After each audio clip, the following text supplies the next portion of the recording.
فلسطین کے روتے بلکتے بچے پوری امت کو پکار رہے ہیں. 56-57 اسلامی ملکوں کے حکمران کیا بہرے ہو گئے ہیں؟ ان کے کان نہیں سنتے؟ آج شام میں لٹتی ہوئی انسانیت، روتے بلکتے ہوئے بچے، بین کرتی ہوئی مائیں اور اجڑتے ہوئے سہاگ، ان کے گھر توڑ دیے گئے، بدن کاٹ دیے گئے. آج ان کی فریاد کو کوئی پہنچنے والا ہی نہیں. تم کو آشفتہ مزاجوں کی خبر سے کیا کام؟ تم سوارا کرو بیٹھے ہوئے گیسو اپنے. آج حکمرانوں کے چونچلے، ان کے انداز، ان کے طرز زندگی، اور دوسری جانب روتی ہوئی مائیں اور بلکتے ہوئے بچے. کیا یہ وقت بھی سمت پہ آنا تھا؟ یہ ہمارے گناہوں کی سزا ہے جو ہم کاٹ رہے ہیں. جب میں کہتا ہوں الہی میرے احوال دیکھ، حکم ہوتا ہے اپنا نامہ اعمال. میرا دکھ یہ ہے، آپ کا دکھ یہ ہے کہ ہم نے اس امت کو زوال میں دیکھا. ہم نے کشمیر میں ذبح ہوتی مائیں، بہنیں اور بیٹے دیکھے. روہنگیا کے اندر مسلمانوں کی نسل کشی ہوتے دیکھی. ہم نے فلسطین کے اندر لہو بہتا ہوا دیکھا. درد ہی درد پھیل گیا. آج ان یتیموں کے سر پہ کوئی ہاتھ رکھنے والا نہیں ہے. 3 مارچ 1924 کو ہم یتیم ہو گئے تھے. سلطنت عثمانیہ ٹوٹ گئی تھی، ورنہ شرق سے لے کر غرب تک، شمال سے لے کر جنوب تک مسلمانوں کا تسلط، اور لوگ ڈرتے تھے اگر خلیفہ نے اعلان جہاد کر دیا تو پھر تمہیں پوری دنیا میں چھپنے کی جگہ نہیں ملے گی. یتیم جانتے تھے ہمارے سر پہ کوئی کھڑا ہے. بیوائیں اپنے آپ کو بے آسرا نہیں سمجھتی تھی. بوڑھے سمجھتے تھے کہ ہمارا آسرا یہ لاٹھی ہی نہیں، کچھ دنیا میں بیٹھا ہوا خلیفہ بھی ہے. لیکن پھر دنیا کے 3 بر اعظموں پہ پھیلی ہوئی سلطنت صرف دنیا کے 3% حصے پہ سمٹ گئی. اور آج 56-57 اسلامی ملکوں کے اندر ہم تقسیم ہیں، اور اس تقسیم کا نتیجہ ہماری ہوا اکھڑ گئی. خلافت کی مرکزیت ہمارے پاس موجود نہ رہی. خلافت سے تصور لے کے یورپ نے اپنی صف بندی کی، اور یہ کتنے ملک جڑ کر کے ایک یونین بناتے ہیں اور ہماری وحدت کے ٹکڑے ٹکڑے کر دیتے ہیں. دیکھ مسجد میں شکست رشتہ تسبیح شیخ، اور بت کدے میں برہمن کی پختہ زناری بھی دیکھ. کافروں کی مسلم آئینی کا بھی نظارہ کر، اور مسلموں کی مسلم آزاری بھی دیکھ. چاک کر دی ترک نادان خلافت کی کبا، سادگی مسلم کی دیکھ اوروں کی عیاری بھی دیکھ. آج وہ ہدف حاصل کر چکے ہیں. آج فلسطین کے اندر قیامت ٹوٹی ہوئی ہے. دنیا کا میڈیا خاموش ہے. یہ جو خبریں ہمارے تک پہنچ رہی ہیں یہ باقاعدہ سینسر ہو کے آ رہی ہیں. یہ سوشل میڈیا کی وجہ سے کچھ تصاویر آ جاتی ہیں، کچھ بلکتے روتے بچے، کوئی بین کرتی مائیں اور کوئی فریاد کرتے بوڑھے ہماری جانب دیکھ رہے ہیں. ہماری جانب کیوں دیکھ رہے ہو؟ ہم تمہاری مدد کو نہیں پہنچنے والے. گلی میں 3 اوباش کھڑے تھے تو کھڑے کھڑے ان کی شرط لگ گئی کہ دیکھتے ہیں ہم میں سے سب سے بڑا بے غیرت کون ہے. تو یہ ثابت کرنے کے لیے گلی میں ایک بوڑھی خاتون آ رہی تھی جس کے ہاتھ میں ڈنڈا تھا اور اس کو ٹیک ٹیک کے چل رہی تھی. ایک اوباش آگے بڑھا اور اس بوڑھی خاتون کے بڑھاپے کا لحاظ کیے بغیر اس کو دھکا دے دیا. وہ گر گئی. بہت بڑی بے غیرتی کا اس نے ثبوت فراہم کر دیا. لیکن دوسرا آگے بڑھا اور اس نے اس گری ہوئی بوڑھی خاتون کے اوپر ڈنڈے برسانے شروع کر دیے. اب تیسرے کی باری تھی لیکن وہ ساکت کھڑا تھا، اور وہ بوڑھی خاتون تھوڑا سا سنبھلی اور اس نوجوان کو کہتی ہے تو سب سے بڑا بے غیرت ہے. تو ان 2 نوجوانوں نے پوچھا کہ کارنامے تو ہم نے سر انجام دیے اور سب سے بڑے بے غیرت کی ڈگری تم لے گئے ہو، اور یہ بھی تمہیں کہہ رہی ہے. کہا تم نہیں جانتے یہ خاتون میری ماں لگتی ہے. آج اسرائیل نے ان کو مارا. برطانیہ کا وزیر اعظم جنگی جہاز کے اوپر بیٹھ کے ان گرے ہوئے مفلوق الحال لوگوں پر بم برسانے کے لیے خود پہنچا. لیکن وہ کہہ رہے امت مسلمہ تم بے غیرت ہو. ہم تمہاری مائیں لگتی ہیں، ہم تمہاری بہنیں لگتی ہیں.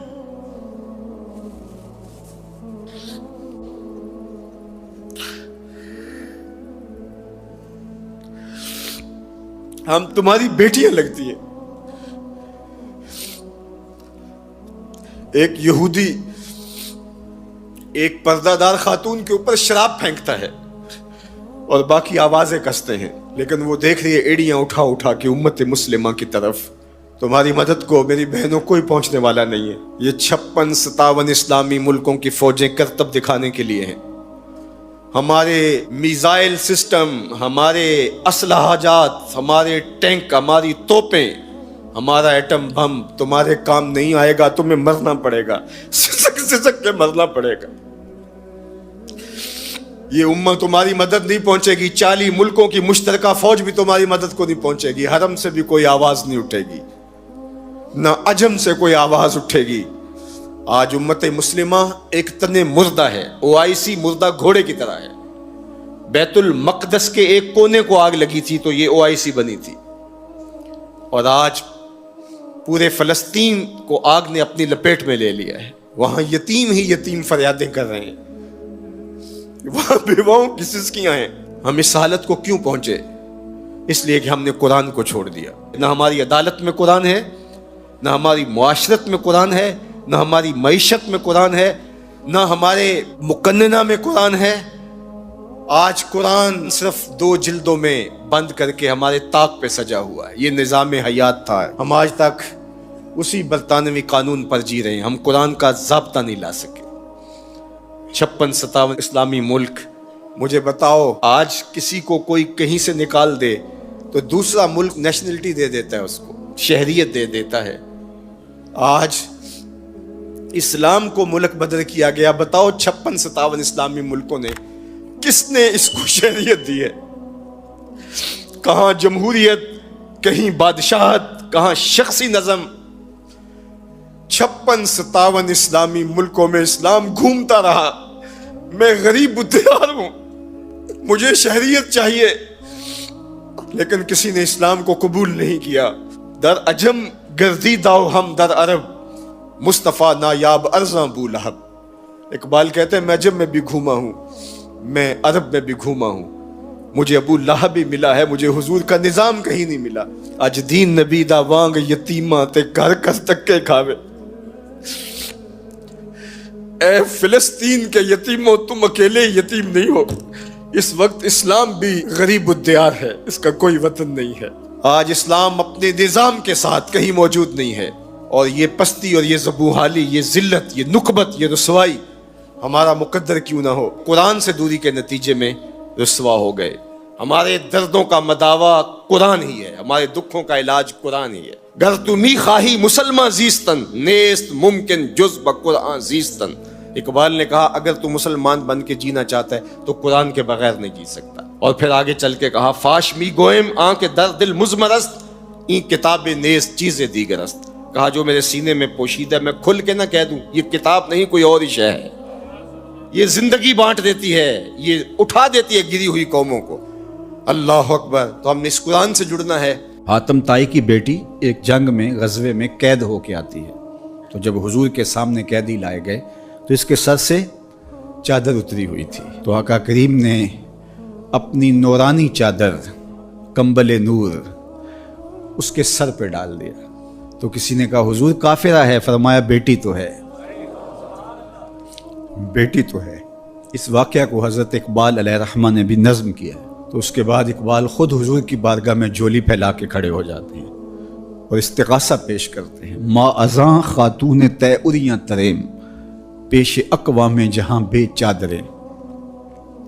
حضور ہمارے سر تو اس بیٹی سے زیادہ برہنہ ہیں، ہم بھی بے چادر ہو گئے ہیں، اس دنیا کے اوپر ہمارے سر پہ بھی رحمت کی چادر ڈال دیجیے۔ آج فلسطین کے بلکتے بچے، روتی مائیں، آہیں اور سسکیاں بھرتے ہوئے مظلوم حضور سے ہی کہہ رہے ہیں۔ اب تو ان کے دنیا کے سارے سہارے ٹوٹ گئے۔ ہمارے فلسطینی بھائی اس وقت اپنی بقا کی جنگ لڑ رہے ہیں، اور جس اذیت سے، جس کرب سے وہ گزر رہے ہیں، اس کا میں اور آپ اندازہ نہیں کر سکتے۔ وہ بیچارے تنے تنہا جو اپنی زمینوں سے بے دخل کیے گئے، اور آج مسجد اقصیٰ میں ان کو داخل نہیں ہونے دیا جاتا، اور اگر وہ مخصوص راتوں میں اور جمعات کے اجتماع میں وہاں پہنچتے ہیں تو ان پر گولیاں برسائی جاتی ہیں۔ یہ بات ذہن میں رکھیے گا کہ القدس ہماری غیرت کا نشان ہے، القدس ہماری عزت کا نشان ہے۔ ہمارے آقا و مولا حضور ختم المرتبت صلی اللہ علیہ وآلہ وسلم نے آسمانی معراج کا آغاز مسجد اقصیٰ سے کیا، اور قرآن نے اس مسجد اقصیٰ کا تعارف کرواتے ہوئے کہا الذی بارکنا حولہ، یہ وہ بابرکت جگہ ہے جس کے اطراف میں ہم نے برکتیں رکھی ہیں۔ یہ انبیاء کی سرزمین ہے، یہ محبت انوار ہے، یہ ارض شام، فلسطین شام کا ہی حصہ ہے، اردن بھی شام کا حصہ ہے، فلسطین بھی شام کا حصہ ہے، اور سیریا یہ تقسیم کر دیا گیا۔ تو یہ سارے شام کے حصے ہیں جو ارض مبارک ہیں، اور اللہ جل شانہ کے محبوب علیہ السلام نے ہاتھ اٹھا کر کے شام کے لیے دعا مانگی ہے، اللہم بارک لنا فی شامنا، اللہم بارک لنا فی یمننا۔ تو شام کی سرزمین اور بیت المقدس مسلمانوں کے لیے عزت کا مقام ہے۔ اور تیسری مقدس ترین جگہ ہمارے لیے مسجد اقصیٰ ہے۔ تو بیت المقدس پر آج یہودیوں کا قابض ہو جانا، اور پھر مزاحمت کرنے والے، اپنے حق مانگنے والے مسلمانوں کو یوں گولیوں سے بھون ڈالنا اور یوں اذیتوں میں مبتلا کرنا، اور پھر کوئی توانا آواز ان کے لیے بلند نہ ہونا، یہ دردناک صورتحال ہے۔ شاید آج انہوں نے فیصلہ کر لیا ہے کہ جیسے بھی ہو ہم اپنا حق لے کے رہیں گے۔ آج وہاں عید کے دن فلسطینی اپنے بچوں کو لے کر کے، دودھ پیتے بچوں کو بھی گود میں اٹھا کے مسجد اقصیٰ کی طرف مارچ کریں گے کہ یا مسجد اقصیٰ ملے گی یا پھر اپنی زندگی سے ہاتھ دھو بیٹھیں گے۔ تو یہ فیصلہ کن مارچ ہونے جا رہا ہے۔ پورے عالم اسلام میں اضطراب ہے، ہم بے بس اور مجبور لوگ کیا کر سکتے ہیں ان کے لیے، لیکن دعا مومن کا اسلحہ ہے۔ جب ہم کچھ اور نہیں کر پاتے تو دعا ہمارے پاس موجود ہے۔ تو آج اس اجتماع عید کے موقع پر اپنے فلسطینی بھائیوں کے لیے پورے خلوص کے ساتھ دعا کیجیے گا، اللہ انہیں کامیابیاں نصیب فرمانا اور غاصب یہودیوں کو غارت کر دینا، صہیونیوں کو برباد کر دینا، امت مسلمہ کو عروج اور بانکپن نصیب فرمانا، اللہ ان کو آبرو دینا، مسجد اقصیٰ کی آزادی نصیب کرنا، اور ہمیں وہ بہاریں، وہ عزتیں، وہ وقار نصیب کرنا کہ ہم وہ دن اپنی آنکھوں سے دیکھ سکیں کہ مسجد اقصیٰ آزاد ہوئی ہے۔ اللہ یہ امت سسک رہی ہے، صدیوں سے تڑپ رہی، اللہ زوال پذیر امت کو عروج اور بانک پن عطا کر، کشمیر کو آزادیاں عطا کر، اللہ کشمیر کو آزادی کی بہاریں عطا کر دے، بیت المقدس کو آزادی کی بہاریں عطا کر دے، اللہ قبلہ اول کو آزادی کی بہاریں عطا کر دے، اللہ ہماری پیشانیوں کو مسجد اقصیٰ میں سجدے نصیب فرما، اللہ ہماری پیشانیوں کو مسجد اقصیٰ میں سجدے نصیب فرما، اللہ بلاد شام کی خیر فرما، شامی مسلمانوں کی مدد، نصرت اور اعانت فرما، اللہ ان بچوں کی، ان یتیموں کی نصرت فرما، اللہ ان دکھیوں کے حال پہ رحم فرما، اللہ تیرے علاوہ ان کا کوئی نہیں، اپنے کرم سے ان کی مدد فرما، اللہ امت کو کھویا ہوا وقار عطا کر دے، اللہ امت کو کھویا ہوا وقار عطا کر دے، روہنگیا کے مسلمانوں کی مدد فرما، اللہ بلوچستان میں سیلاب زدہ علاقوں کی خیر فرما، اللہ اپنا خاص کرم میرے وطن کا مقسوم کر دے،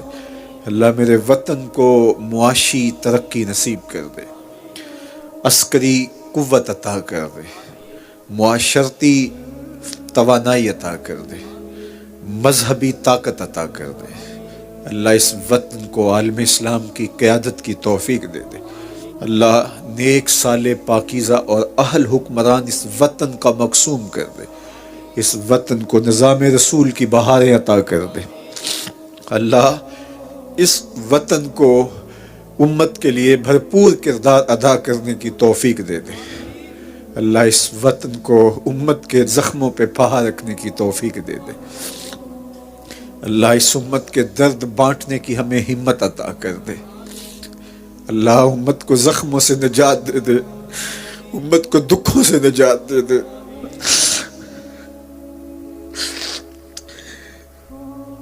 اللہ اس لہو لہو امت کی خیر کر دے، زخم زخم امت کی خیر کر دے، بلاد شام کی خیر فرما، اللہ مسجد اقصیٰ کو آزادی کی بہاریں عطا کر دے،